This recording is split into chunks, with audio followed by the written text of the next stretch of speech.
l'histoire d'un renouvellement de passeport qui m'était arrivé. C'était un récit un peu kafkaesque, mais tout était vrai. Comme dans ma vie,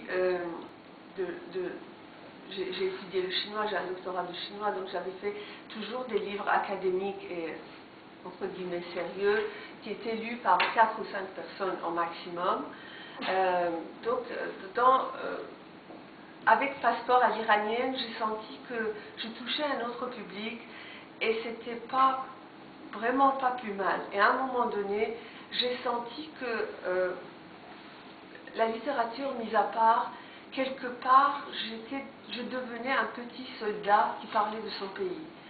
À l'époque, quand je présentais Passeport à l'iranienne, Bernard Kouchner avait dit que le bombardement de l'Iran n'était pas à exclure face aux propositions toujours débiles ou toujours du gouvernement iranien. Et là, je sentais que avec ce livre, je racontais mon pays. Et je disais dans les salons du livre à des gens qui étaient restés au livre de Betty Mahmoudi à propos de l'Iran, tout simplement qui nous étions. Parce que quand on dit je vais en Iran, on vous dit vous n'avez pas peur. Mais peur de qui? De quelqu'un qui nous ressemble. On est comme les Français, on est comme tout le monde. Du foulard, il pourrait remonter à mon arrière-grand-mère. La lapidation, alors moi je peux sortir la carte de la Shoah. Je peux parler de l'esclavage en Amérique. Qu'on sache où on est.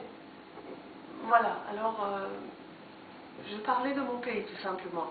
Et ça m'a donné l'occasion de dire que des choses que nous, Iraniens, nous savons. Par exemple, quand Ahmadinejad dit il faut rayer, ou l'équivalent de rayer l'Israël de la carte, par rapport à ça, à 160 km de Téhéran, il y a la tombe d'Esther. Esther, la femme, la prophétesse de la Bible. Esther herself.